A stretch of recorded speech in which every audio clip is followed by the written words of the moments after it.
To the second lecture in the aggregate demand, aggregate supply unit. And in this one, we're going to talk about aggregate supply. Now, just as in aggregate demand, we talked about that being the combined demand, this is the combined supply. So it's all the goods and services that producers are willing to sell at all the real price levels.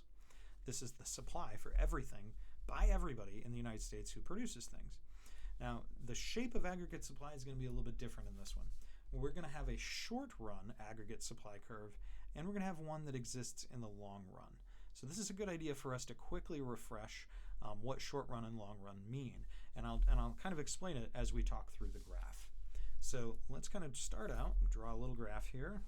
Okay, and just like before, we're going to use price levels, and we're going to say GDPR, which we know is the same as output. Now, the short run aggregate supply curve behaves the way we think it would. We've got this upward sloping line, and we're going to write SRAS for short run aggregate supply. And the idea here is that as price levels in the economy rise, right, you go from point A to point B, point A to point B, and that idea is that as the price levels in the economy rise, that businesses will say, I'm going to increase my output. I'm going to increase my output. So we go from A to B. And the idea here is they can do that because the input prices, the things that they have to pay for resources, right, the cost of the resources will often not adjust that quickly to this overall level of prices in the economy. So in other words, there's some that kind of lag behind others. I'll give you an example. My contract as a teacher is written for an entire year, right? So I signed that contract in April, and then I'm paid that salary for not only the August, September, October, November, December, all the way until the next May. So I sign a contract that says I agree to be paid this amount, and that contract is how much I'm going to get paid for the next 14 months from now. So we call that idea sticky wages. The wages are stuck. So if there were higher prices, right, and imagine instead of teaching school that I worked in a factory and I signed a contract for the year, that if price levels rose during that year, well, the factory owner could raise the prices of the goods and services that we produce, but they wouldn't have to pay me anymore. And that's actually why this happens, is because as price levels rise, the output will rise. And that's because the business owner can look at it and go, ooh, I can take advantage and of a little bit of the arbitrage between the fact that I don't have to pay Daniel as much, or I could pay him the same amount, but I can sell my product for a little bit more. And so what a very famous economist, John Maynard Keynes, observed was this pattern. And he said that in the short run, that businesses will ramp up that production because they can kind of capture some of that additional profit, right? They go, ooh, I don't have to increase what I pay my workers or what I pay for my inputs, but I can increase the price that I charge to my customers. Now, and this is true, it's sometimes called sticky wages. It's sometimes called sticky input costs because it's not just wages that are stuck.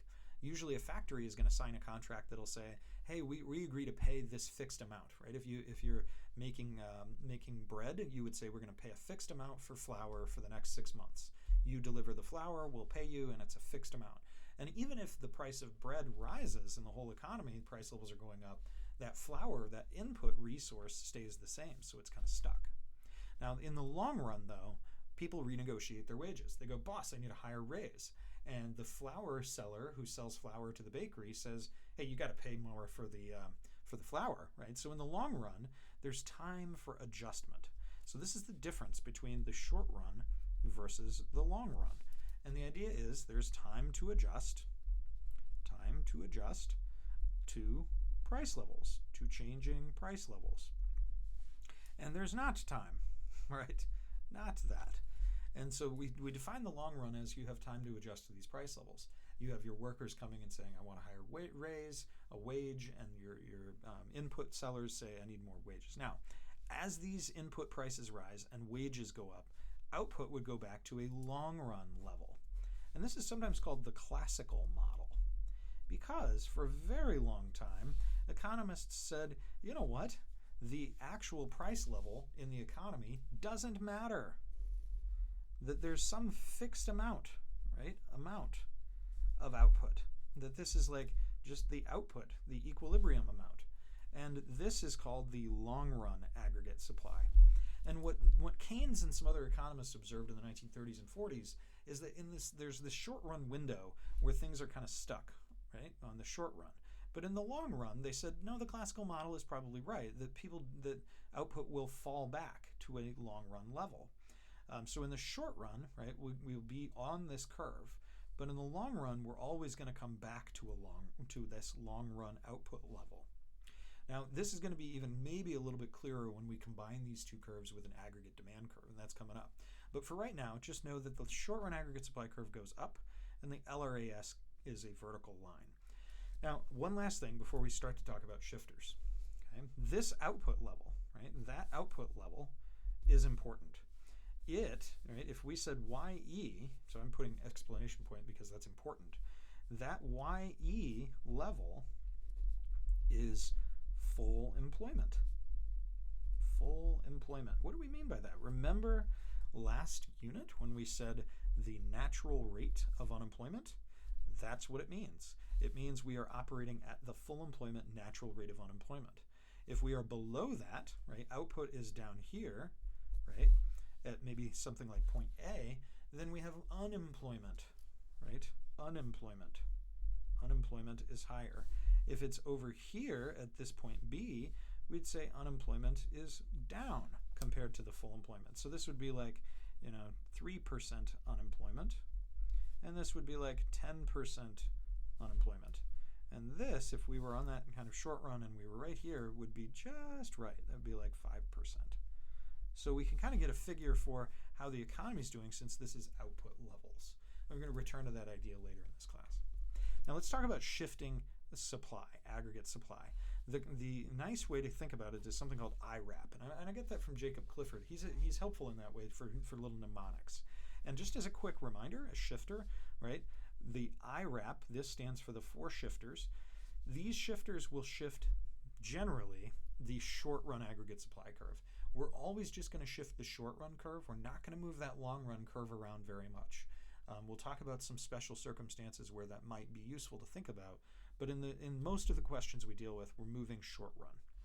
So we're just going to write off to the side that this is a short-run shifter, this is a short-run shifter, a short-run, and a short-run. Now, if the thing that's changing here is permanent, right, like a permanent part of the economy, if resource things change permanently, then it could be a long run.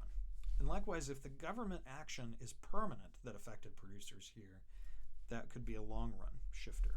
And if it's a permanent change in productivity, it's possibly a long run shifter. So we're going to say, and I even typed that here for you, that these RAP, the RAP, are probably pretty important for the long run.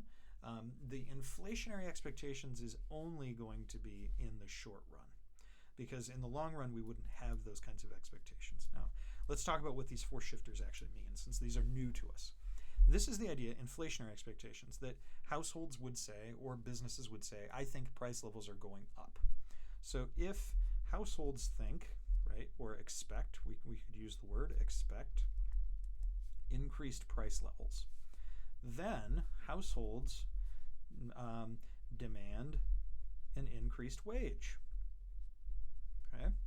Because if you think price levels are going to be higher, you're going to go to boss and say, boss, I need more wages. Now, therefore, input costs, right, go up. Now, what are input costs? Those are resource prices. So if we expect there to be higher prices, we can actually induce that to happen, because then the input costs will go up. And that, if input costs go up, will decrease short-run aggregate supply. What do we mean decrease? Decrease is to the left. So we're going to just quickly sketch a picture here, SRAS. To the left is a decrease. To the right is an increase. So this is because there's less available supply. The input costs are higher, so the businesses cannot produce as much at all the different price levels. Regardless of what the price level was, if their input costs are higher, they can't produce as much, so it's going to decrease the supply. Now, if the opposite were true, if households expected lower prices, they're not going to demand as high of wages, and input costs would fall. And so we would see an increase in short-run aggregate supply. So this, just as a quick aside, this is the expectations about inflation. It's not the actual price levels. Okay? Notice that it's the expectations. So I can't say that enough. Expectations, not inflation itself, although sometimes it's self-fulfilling, but it's actually people thinking that can affect this. Now the second one, resource prices.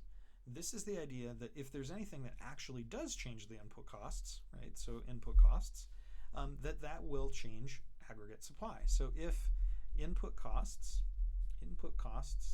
go up, we'd say decrease short-run aggregate supply. And likewise, if they go down, that could increase short-run aggregate supply. So what are common examples of things that would affect the whole economy?